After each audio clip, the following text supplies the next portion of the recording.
মায়ের নবীজি আপনাকে না দেখলে আমি শুইতে পারি না, আপনাকে দিলে আপনাকে না দেখলে আমি থাকতে পারি না, আপনাকে না দেখলে আমার কিছু ভালো লাগে না ইয়া রাসূলুল্লাহ, কারণ আমি আপনাকে আমার জানের চাইতে বেশি মহব্বত করি। জামে তিরমিজির হাদিসও আলেম সমাজ নোট করে রাখ। মাইকরা ভাই একটু মাইকতে সাউন্ডটা একটু বাড়ান, হাতে ধরে পায়ে ধরে বলে যায়, বেশিক্ষণ কষ্ট দেব না, আপনার মাইক ডিস্টার্ব দেবে না ইনশাআল্লাহ বাবা, এইভাবেই চলবে আলহামদুলিল্লাহ বলা। বন্ধুরে মানে নবীর মুনাজাত, আমার নবী ডাক দেওয়ার আলা লিমান লা মুহাব্বাত আলা, যার ভিতরে নবীর প্রেম নাই, ভালোবাসা নাই, তার ঈমান বলতে কিছু নাই, সেই সারা বেঈমান। এই কথাটাই আমার হুজুর কেবলা বললেন, বাবা নবীর মহব্বত কোটি মান, নবীর মহব্বতের অর্থ যতটুকু তার ঈমান ততটুকু, যার অন্তরে নবীর প্রেম নাই, ভালোবাসা নাই, তার মহব্বত ঈমান বলতে কিছু নাই, সেই সারা বেঈমান। কথা বলেন ঠিক কি না? যার কারণে জগত সৃজনরে দেখো চন্দ্র তারা শূন্য ঘরে আছে আসরণী চল ধরা ঘরে নবী পদবী ভাব সবই মিশে রহমাতালে আলামি ডাকে ডাকে ইয়া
আমি আপনার মহব্বত করি, বড় ভালোবাসি।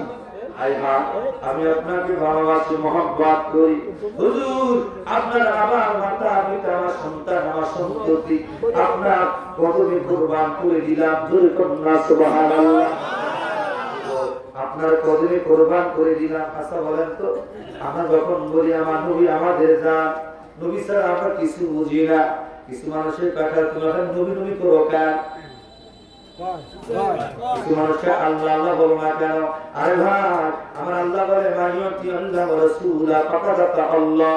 তোমরা যদি আমাকে মানতে যদি চাও, আমার যদি পাইতে যদি চাও, আগে তোমরা নবীর কাছে যাও, তুমি নবী জিকির করো, নবী তুমি ভালোবাসো, মহব্বত করো, তাহলে হলো নবী পাইনি আমার পাওয়া হয়ে যাবে। জোরে কন্যা সুবহানাল্লাহ। আমরা তো আল্লাহর হুকুমকে মানতেছি। জোরে কন্যা ঠিক কি না?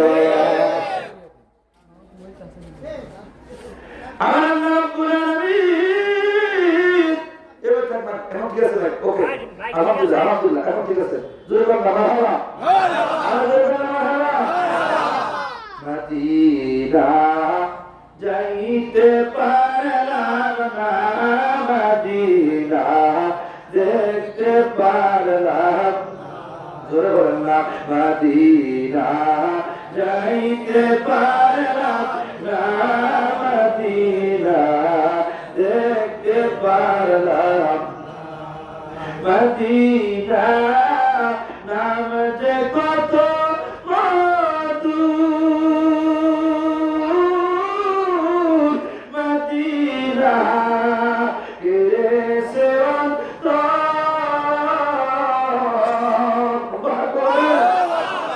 ওই মদিনার পথের দুলি আমি, ওই মদিনার পথের দুলি আমি মানতে পারলাম না। মদিনা মদিনা যাইতে পারলাম না মদিনা দেখতে পারলাম না মদিনা যাইতে পারলাম না। হইতেছে মনে হয় কষ্ট বেশি আমি আপনাকে দেব না, শুধু আয়াতের ব্যাখ্যাটা বোঝার জন্য আমি আপনাকে বলি, তাফসীরটা বোঝার জন্য আমি হাদিসটা আপনাকে তুলে ধরতেছি বাবা। কারণ হলো কোরআন শরীফের তাফসীর যদি না বুঝলে আপনি কোরআন বুঝবেন না, কথা বলেন ঠিক কিনা? তাফসীর যদি না বুঝে আপনি কোনোদিন কোরআনের মর্ম বুঝবেন না বাবা।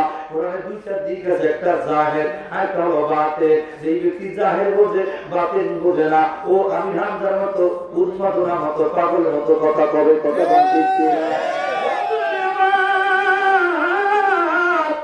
ও বাবা জিরে, এই জন্য কোরআন বুঝতে গেলে বাবা জাহেরি বুঝে রাখবে, বাতিনি বুঝে রাখবে। কোরআন দুইটা দিক আছে, একটা জাহের একটা বাতিন।